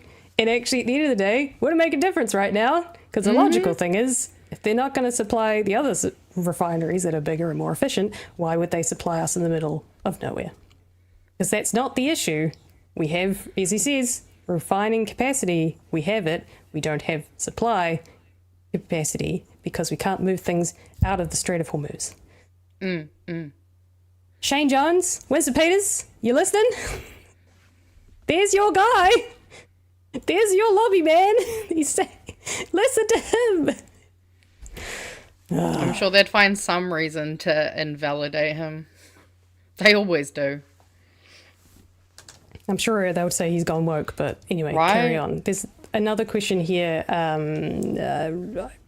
Should have written more option to have the ability to refine it, something or other. Would we not be better to have the option to refine it, as opposed to having no option to refine anything? Also a question around at least having the capability to refine it ourselves so that we had the option of importing either feedstock, effectively raw oil, versus already refined? Yeah, but it doesn't actually change your fuel security position, remember, because if the challenge is getting a hold of crude, then it's no good having a refinery here if you can't get the feedstock for it. So, if you want fuel security for New Zealand, true fuel security, your options are storage, and we've been doing a lot of that. So, we've been playing our part. We don't have a... Wow. Plain, clear, and simple. And if you're wondering, so the Marsden Point refinery now, so the big tower that you're seeing, I assume was part of the refinery. They essentially have a ton of silos on site that they are converting into large storage containers, essentially. Nice. And I think somewhere in here they do say that they can double the capacity of what they can store on site, but it's going to cost millions to do that, and they only have so much millions as a private company to spend to do so. But that is one way that we can again increase our fuel security, is by continuing to they have to convert this is not my expertise obviously, but they have to convert the current silos that they have for some reason, but they have, through the video they do show that they can to store more, and I think they were looking specifically at jet fuel. Again, not my expertise, but it's great if you want to go have a listen to it. So she comes back to the question again, which is, the section's called Rehashing the Refinery Closure. And again, does a really great job of explaining why they can't reopen it, why they won't reopen it, why they shouldn't reopen it, and why that won't change anything. Agenda of emissions reduction. Like, the perspective I would give you is it's done and the asset is out of service and can't be brought back. The government did a piece of work to look at it, and it's not here anymore. That review priced the cost of restarting the refinery at up to 16 billion New Zealand dollars when compared to other refinery rebuilds offshore. That's 13 times this company's market cap. So, you know, we don't have those funds. Since you decommissioned, have you had any public or private interest come to Channel Infrastructure asking to recommission, or at least... Absolutely, as a biorefinery, which uses a domestic... As a biorefinery. It's a bit woke there, guys. I was going to say, that sounds... It's a bit woke. Sounds very lefty. Careful. Don't want to get in trouble with your friends. Wait, can I just go back? Structure asking to recommission, or at least... Absolutely, as a biorefinery, which uses a domestic feedstock. I mean, as restarting what was the old refinery. Have you had anyone knocking on your door asking about it? For the reasons that I articulated to you before, which is the large international refineries are a lot more efficient, they have lower cost of energy, they have better supply chain economics. And so, no, there hasn't been interest in that. What there has been interest in is recommissioning it as a biofuels plant. How much of this could you repurpose? Like, come on. This is what I mean. I was listening to this and going, wait, hang on. Oil company CEO man says, what now? What? He's listening to evidence? Wait, he's thinking green? He's thinking biofuel? He's thinking domestic supply? Actual tangible changes. Crazy. What? I know. Crazy. He's making sense. The last wee bit I'll show is talking about the whether or not that's even possible to convert it for biofuel. Into biofuels. So it's What would really that look just like? it's really just repurposing actually the hydrocracker, which is down this end of the plant, and you know, it'd be a pretty significant investment. So that's a many hundreds of millions for that to happen. That's for the consortium that's considering it to work through. That's obviously not our game anymore. We're in the storage game, but we're obviously happy to make this asset available to them should they wish to do it. So there you go. Hell yeah. Yeah. Someone did say that biofuel is still burning carbon. Yes, I'm sure there is plenty of issues with it. But the point is they're thinking future and thinking something different and probably thinking efficiency. So, but there you go. Like, why is it so, like, if this guy gets it and he's like, no, we're not opening the fucking plant, then all of this political shit that they're bringing up of we should have closed it and we should bring it back and just ignore the big report that the government commissioned to make a case as to why they shouldn't have, or why the government maybe should buy it and restart it themselves. If the private company doesn't think it's profitable and they found that that's not efficient, then listen to the big CEO man, please. Yeah, and actually I saw it in a comment that was talking about Marsden Point having a Meridian grid battery and a solar farm potential soon. So Ruakaka Energy Park, which I just did a quick look up. It is New Zealand's first large-scale grid-connected battery, officially opened May last year, featuring 80 shipping container-sized lithium-ion batteries that provide 100 MW of power to the national grid. And then construction on the accompanying $227 million solar farm began late 2025 and is designed to be one of the country's largest, with roughly 250,000 panels intended to generate enough electricity to power around half the homes in Northland. Wow. So That's pretty cool. I like it. I see how you got me. You got me in with the Nikki, and then you brought me out with that Trixie. Anyway, that was one of my fun little finds today. I actually sat, as soon as I heard the first clip that I showed you, as soon as I heard that, I was like, interesting. That's a line that I should be hearing from the politicians themselves, not the oil man CEO. See, that's the thing is, I think just it's always such a stark contrast going from this is so, like, the English is literally so bad, there is literally no answer in it, my brain is hurting, to shit, oh, you're done? That was all the information, it was succinct, it was accurate, like, it's just, it always does me a bit because it's such a stark contrast compared to listening to anyone in the current coalition. Yeah. But, I mean, you can point to the fact that they're a one-stop company. This is what they do, and he knows this stuff inside and out. But I just shouldn't surprise me. Is probably what I'm getting at. It shouldn't surprise. Should not surprise me.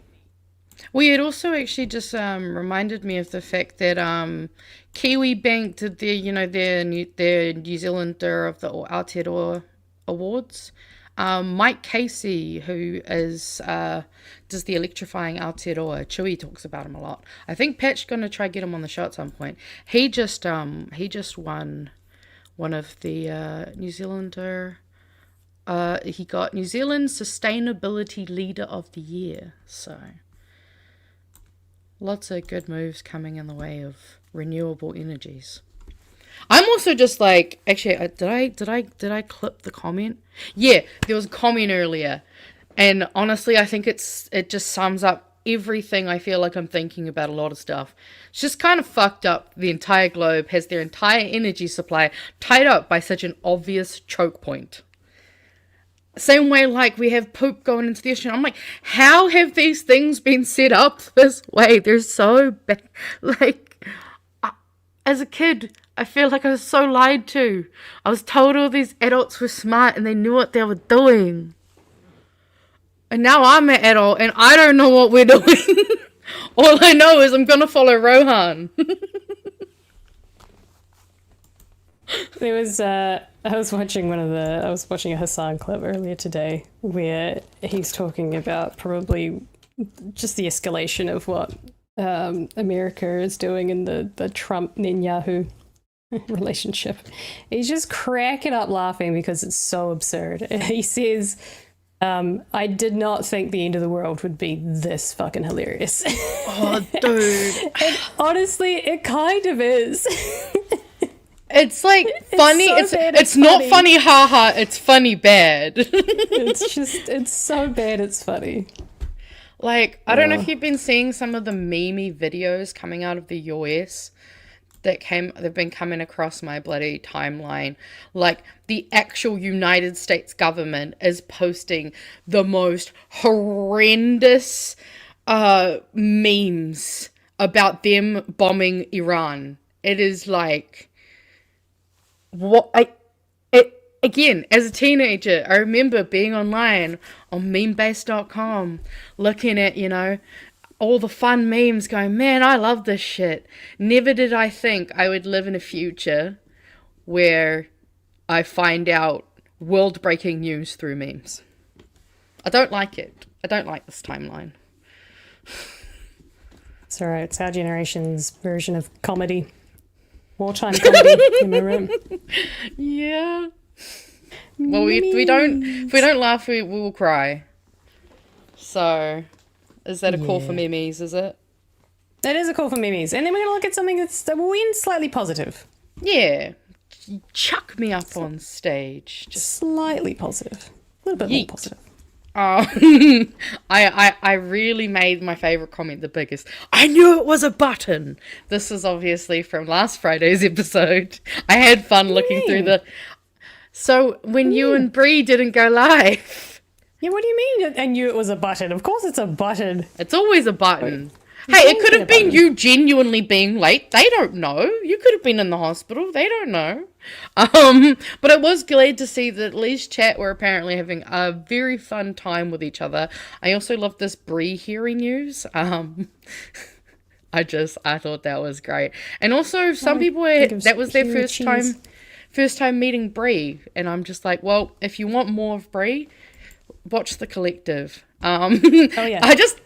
I loved how everyone was just giving you guys so much shit. But I liked also Bree Hangout Network.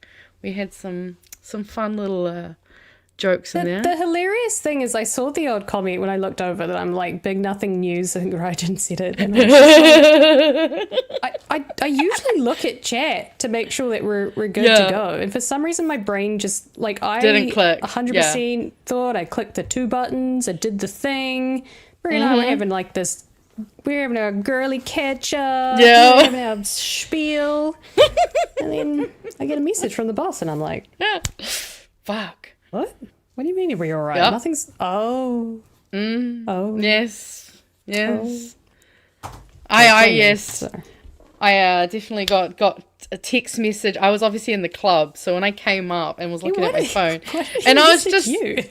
Well, because I don't think he realised that I wasn't here this week. So I think he just often sends us both the same message. So, like, I was at the club. Live, so he wouldn't have known it wasn't you. I was, like, in the smokers area looking at my phone, and I saw a text from Pat. And I'm like, why the fuck is Pat texting me? And then I see a DM from Citizen Gold, and I'm going, why is Citizen Gold messaging me? And then I also see my group chat going off, and I'm like, what's happening? And I, like, clicked on YouTube and saw you guys were live. So I was like, okay, everything must be fine. Okay. And then obviously when I watched the next day or so later, I saw everything, and it was just, it was wholesome, honestly. I liked it. It was funny. This is why we're not mainstream. Right. Someone put a comment saying that someone should put Chewie, he's not very good at this, over a screenshot of Luxon with the sword. There you go. I did it for you. This obviously referencing, I think this was you, Pat, and Chewie were on. Just, you can actually pinpoint the second when his heart rips in half.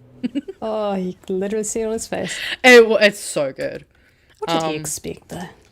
I don't know what this meme was referencing. I just think it's whimsical and I like it. Chewie as Tigger from Winnie the Pooh. I always hate having to say his name. It doesn't feel right. Also, I know this is not very good taste. I loved Minesweeper as a kid. So this meme tickled me. I got taught how to play this game. I actually knew what I was doing.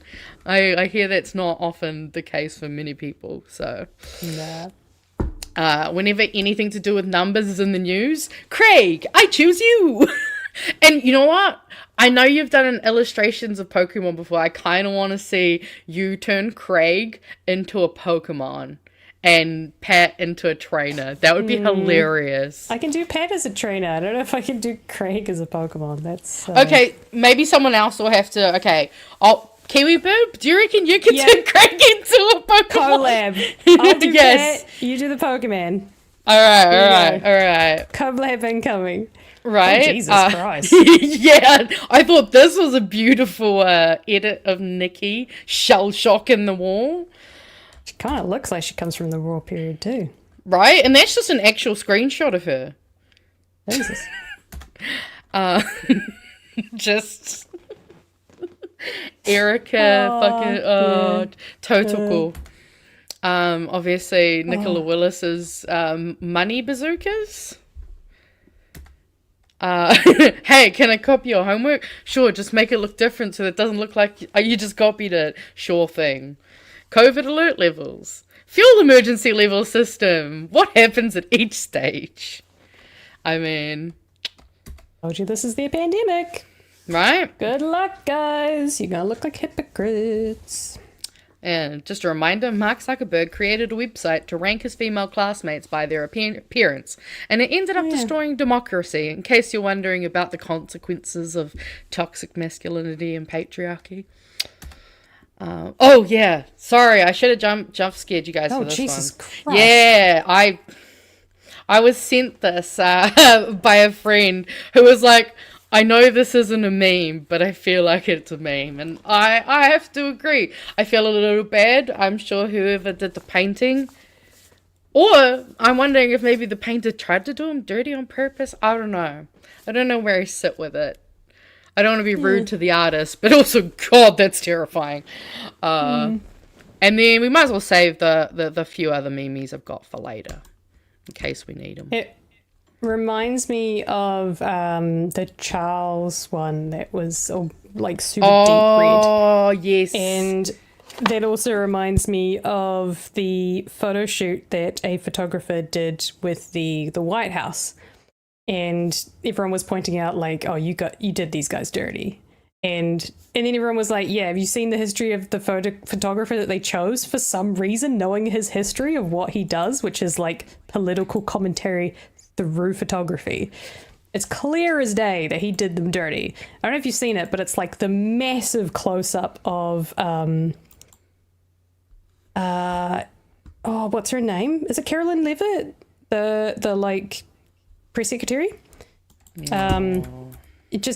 You look it up. I'll see if I can find it later. But there's often times where I'm like, I see the odd photo of politicians. I think there's a couple of photo shoots. Oh, that lady. Yeah. Of Brooke Van Velden, I think is the one that I quite often see from that photo shoot. And I wonder what the intention was of the photographer, because there's a part of me that looks like it looks like it's very intentional to make some of these guys look evil. Like, these are professional photo shoots, and for some reason they've lit them and staged them in a way that they look devious and evil. Not sort of, but it could be interpreted as also like domineering and powerful.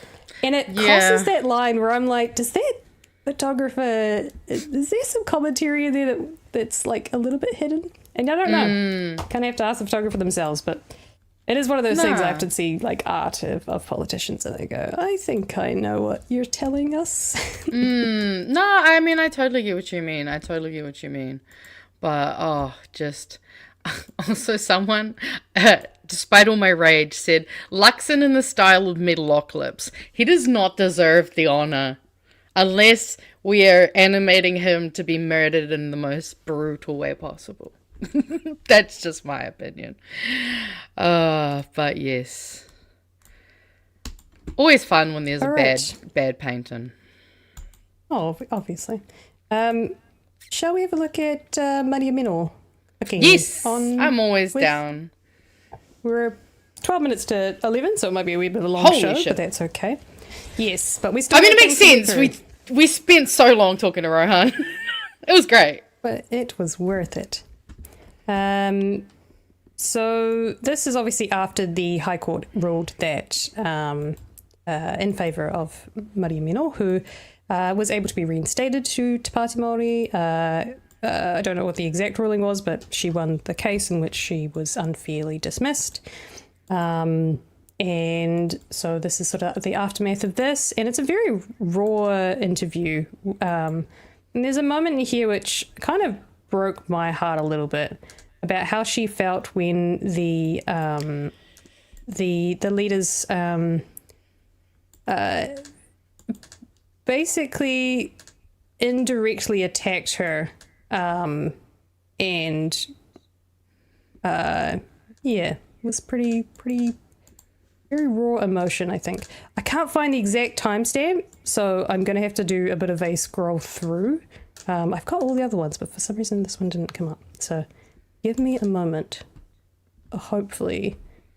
She had a very political answer as well. About, have you spoken to John Tamahiri?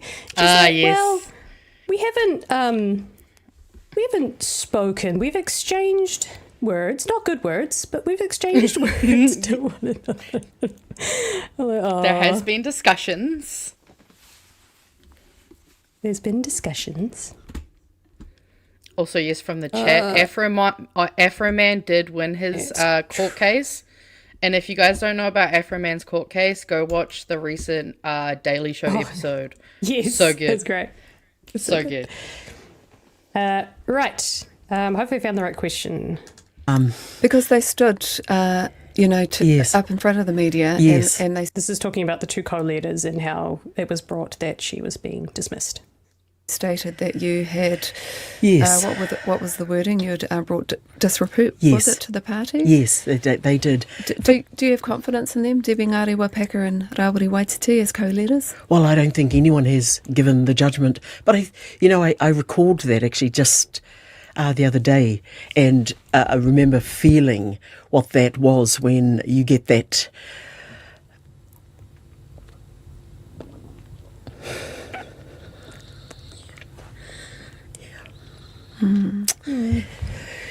Yeah, when you get that, your leaders talk like that. And then now in a 55-page report, they are shown to be unlawful. So, yeah, do I have confidence? It's a trust thing for me, and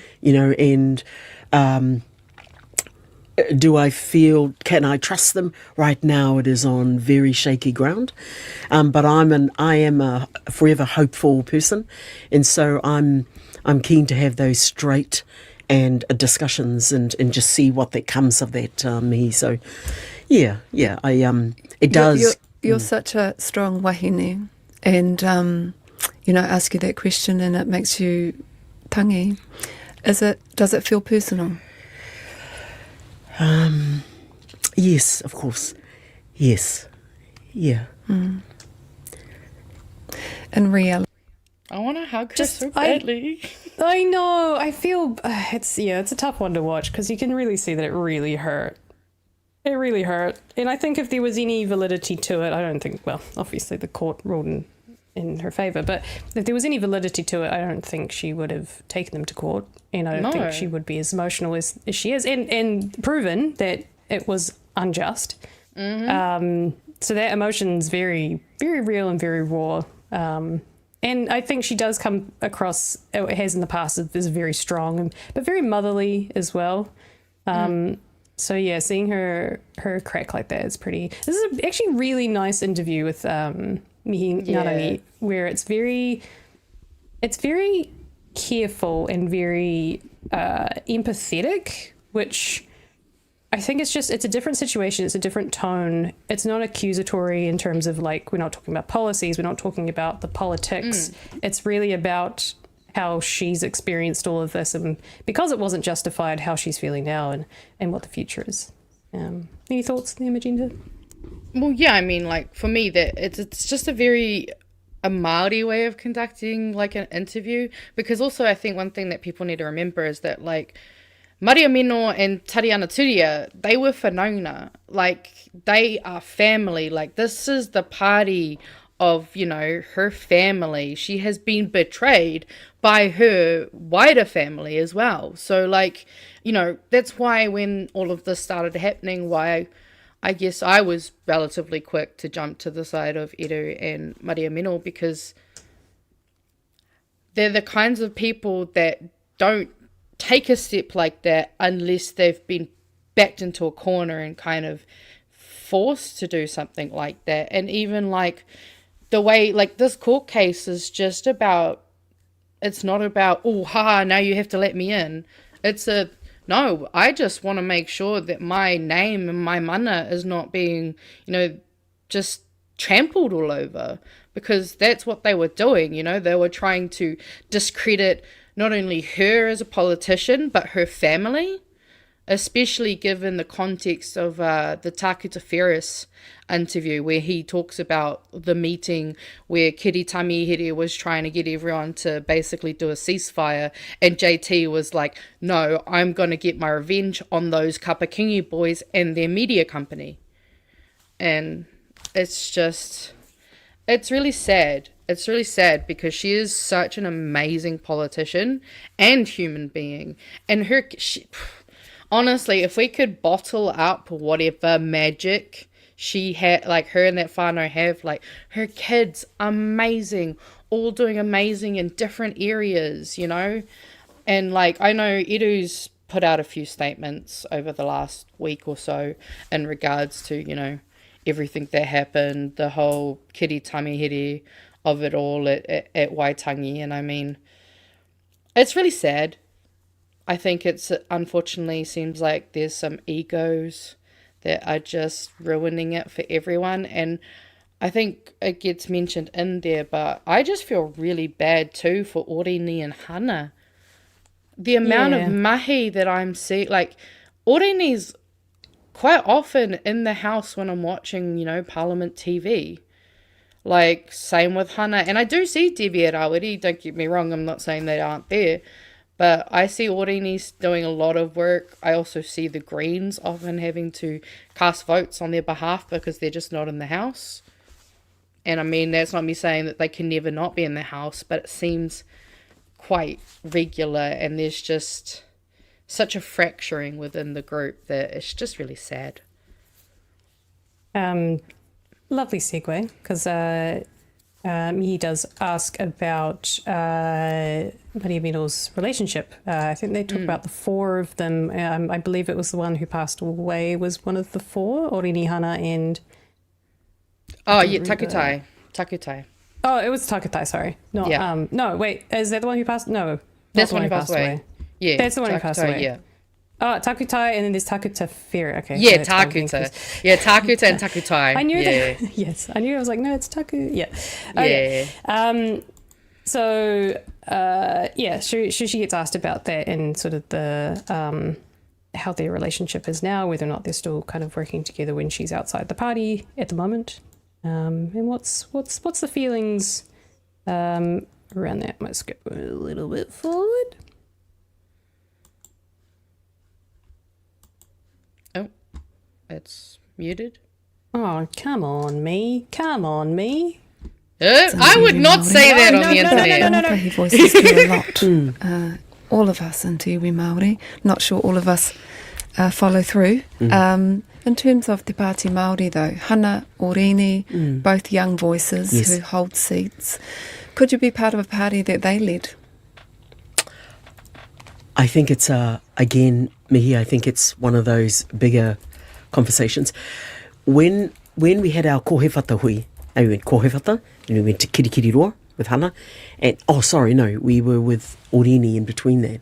And so I got to see in my team how they support each of their MPs. It's a take that we need to, in a bigger scenario, decide, have that debate inside caucus. Are you for tight? Well, yeah, actually. Well, we were with Tash even, I reflected on her this morning and remembered the times when we were doing all our things as a four. And then, of course, Orini came in and we work together. We still connect together. We still talk with one another.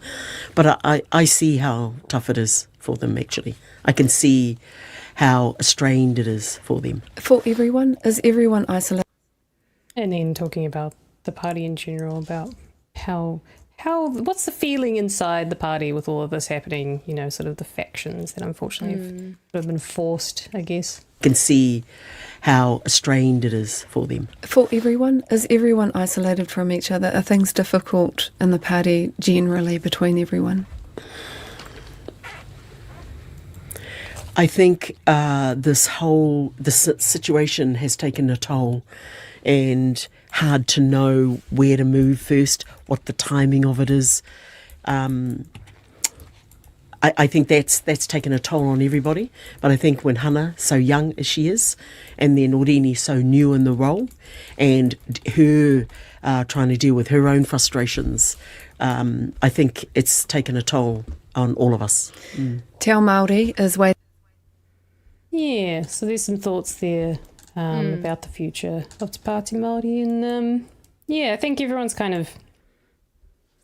we've seen lots of things from this whole saga. A lot of us didn't really know where to point our fingers or our attention, or to believe, not to believe, to support, not to support. I'm I don't really know what's going to happen from here. I think the question definitely is she going to take up with the being reinstated? Is she going to take that up, or is she thinking something else? She does say earlier in the interview as well that the team is behind her, and that her executive team, her office are behind her, her electorate, her community is really behind her and wants to see her continue. So, quite a bit of damage done, unfortunately. And I think the clips that I've seen of Mariameno, I don't obviously know too much, but I get a nice warm feeling. So when this kind of came up, I felt a little bit didn't really know if what to believe, you know? Yeah, That's for I sure. mean, it's good that they, the court did what they did and that part is. But again, we'll see what happens, because I mean, I know Takuta hasn't really said much of whether he's approaching from an independent thing. I mean, I'm sure there's plenty of us in the Green Party who would more than love her to come over to our side, and that's just me as a singular member advocating for that. And I'm sure there's other ones who would too. But, I mean, who knows? Ideally, I imagine, in the ideal world, everything would, go back to the same as it was, and the things would heal and things would change. But who knows with this year as well? There's a lot of stress, a lot going on. So whether it'll even have the space or time to really foster that, who knows as well. That's it from... we're probably running a wee bit out of time for some of the other clips I wanted to show, but that's okay. We got the last about memes, and then I think we're done for the night. Yes. Actually, I'm going to do a quick screen share, though, because one of the things I just wanted to show you guys is a very quick PSA from the PSA. So if you just chuck me up there. PSA from PSA. Yeah, so on this Wednesday, 1 p.m, Parliament Lawn, there's going to be a rally against the weakening health and safety laws for the Health and Safety at Work Amendment Bill, which will be before Select Committee. So if you are able to go tautoko, that would be really awesome. Also, just as a fun little update, Nepal just elected a new leader, and it's a Gen Z rapper. That's cool. Yes! I thought you might like to hear that. Yes. Because we did cover this months ago. Yes. It was a Gen Z uprising. Which is why I was like, I need to fit this in, even if just very, very quickly to say, see, they did it. This is what happens when you let the people uprise and you don't interfere, and the people can then dismantle the corrupt government, and then the people can elect a better government instead of getting your hands in there, America. Can be done. Don't need to interfere. But yeah, I was so stoked to see that come across my timeline. So shout out Nepal, and I guess that's another good thing to see the young people rising up and kind of getting their hands dirty, getting involved. And this is a kind of a meme, but so it turns out Francisco Hernandez is commonly called Fernando in Parliament. It happened last week when Greg O'Connor was in the chair. Maureen Pugh has done it at least twice. She offered the best apology of, I must apologise to the member. It's a flashback to my ABBA days. It's happened so often during debate on the RSB that Hernandez suggested he should set up a tip jug for offenders to pay into. At one point, David Seymour was doing it so often that Hernandez emitted a yay when he got his name right. Hernandez told me yesterday that it has happened about 20 times and that the song has become his theme tune. And so this is a screenshot from the Parliament website for the name Fernando. And as you can see, there's 29 hits. And in true meme style, he posted it with the caption that's just the entire lyrics to the song. Nothing else, just the lyrics. And I love Fernando. He's such a meme king. And speaking of memes, you can take that one off and chuck the other one back up, because we got our last two. Is it going to be an inside? Well, I suppose it's not really an inside joke. We just start calling him Fernando. Yeah, I am guilty as well of not. Oh, same. It. I've literally called him that. I get confused between Ricardo. Yeah, Ricardo and yes. Yeah. Yes. Yeah. No, I get it. Doesn't help. But that's on me. Maybe we should fundraise some money so he can legally change it if he wants. And this was a meme I made. I'm very happy with myself. Laura said we should invite Chuck and Mary down to the Wellington Mission. Whenever I hear Chuck, I think of Chuck. And then I thought of, that everybody... there's something about Mary. Something wrong. So, yeah, I'm funny. Laugh at my picture. And also, since we actually have another magenta So, The haha, magenta. you had to hear me say our name. So, yeah. I now have it, and apparently in Yordle here too, so hopefully next time I can get down to Christchurch. I need to meet this other magenta. I've never met another one of me, and I really want to, so, and then my last little thing is, if you're a Green Party member who's also a member of the Inclusive Greens Network, I am running for co-convener. So we are having SGM on Tuesday at 7:30 p.m. And if you would like to talk with me, I would really appreciate it, because it would be nice to have some friends there. So Nice. just my little plug at the end there. You can take that off. Good. Well, that's it for us, I think, for tonight. We've learned things. Right, We had a lovely well. chill. We had a chill start. We had some hope. Yeah, And and then we ruined it. Some anger. We had some surprise and shock. We had some sadness. I also we've see we've had got some- two super We chats left. do. Oh, we do have some chats. Eric again says, I was accused in a Petone to Grenada Link Facebook group of spreading misinformation. I am alarmed. There is no discussion of the potential impacts of the Petone escarpment in the Buick Street fountain. That's a shame. That's how you know you're doing something right. That's true. Fake news! Couldn't be. Wanting Eames and Magena's opinion, people on supported living payment cannot afford a home and have to rely on parents to look after them. It's time the SLP had same pay rate as the pension or super. Yeah, the whole system's fucked. Yeah. This government's not going to do it, but... Even some pensioners can't even afford shit with their pension. So, yeah, I mean, as someone who can't even get on the SLP, even though I should be able to, the whole fucking system's shit. I mean, they've obviously just, the CPI is going to mean, woo, April 1st, we get a whole, I think I get about $11 extra, which I'm sure will definitely not cover the incoming increases on food. So that'll be fun. But yeah, supported living payment and all of these payments in general, like, it's shitty. It's just shitty, which is why we need to get other people informed, enroll to vote. That QR code does work. I tried it. And yeah, this is why we need a Labour Green government, because as many of us have already said, it's all like, we already need these guys to resign now, let alone the damage that we're going to have to be fucking cleaning up by the time we get to November. So again, we just have to keep encouraging and not being too annoying, being open, listening to other people who have perspectives that we might not understand.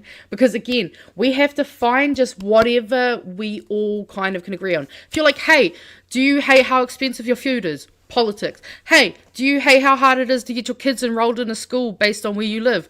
Cool, politics. It's just about finding what's important to people and going, well, if that's important to you, then maybe these parties might have something that you'd be interested in. Just, give them a chance so they can give them a chance. Nice. That's my mini political rant that I wasn't expecting. It really is past our bedtime, isn't it? Magenta. That's what it's all about. I know. Right, well, we should let you all go on your merry ways to your weekends and enjoy, hopefully, some sunshine. It's been a weird couple of days. I hate how weather-wise. quickly summer ended. I'm not happy. And then came back about and it. then ended again. Yeah. It's some weird stuff going on. I also had so many more memes and things for us to look at, so hopefully we'll be able to do that next week. Hopefully there won't be Always too much to plenty. talk about again. No. Good luck. We're still here. Still be talking about fuel. Woohoo, Hey. look forward to it.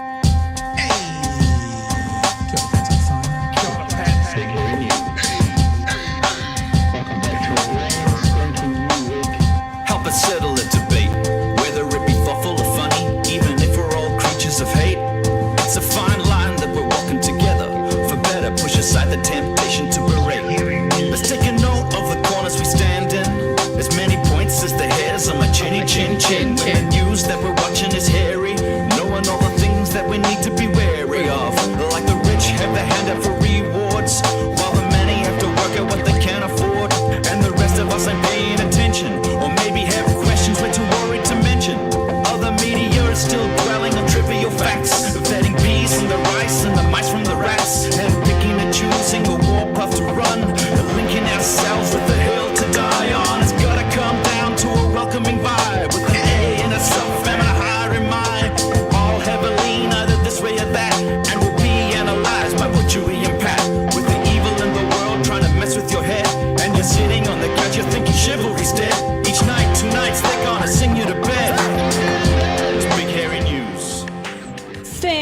for watching this episode of Bright Hearing News, the Friday edition of Big Hearing News, and we will be with you again on Friday next week for some more exciting shenanigans and another update on the fuel crisis. Woohoo! Yay! Anything to say before we go, Magenta? You'll catch me on Aotearoa tonight on Monday at 7 p.m. Other than that, just be cool to after school and touch grass. Ditto. All right. See you guys next week. Have a wonderful weekend. Jenny, bye-bye. Cookie.